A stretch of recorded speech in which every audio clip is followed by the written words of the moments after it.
আসসালামু আলাইকুম। আশা করি আল্লাহর অশেষ রহমতে ভালো আছেন। আমিও আল্লাহর অশেষ রহমতে ভালো আছি। আজকে আপনাদের সামনে একটি ভিডিও নিয়ে হাজির হলাম। ইসলামিক প্রশ্ন করা হবে।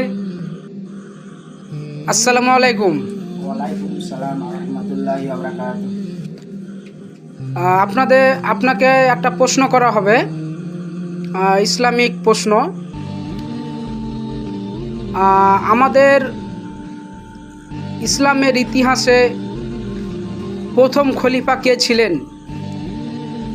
আমাদের ইসলামের ইতিহাসে প্রথম খলিফা ছিলেন হযরত মুহাম্মদ সাল্লাল্লাহু আলাইহি সাল্লাম ইন্তিকাল করার পরে হযরত আবু বকর রাদিয়াল্লাহু তাআলা আনহু ইসলামের প্রথম খলিফা ছিলেন।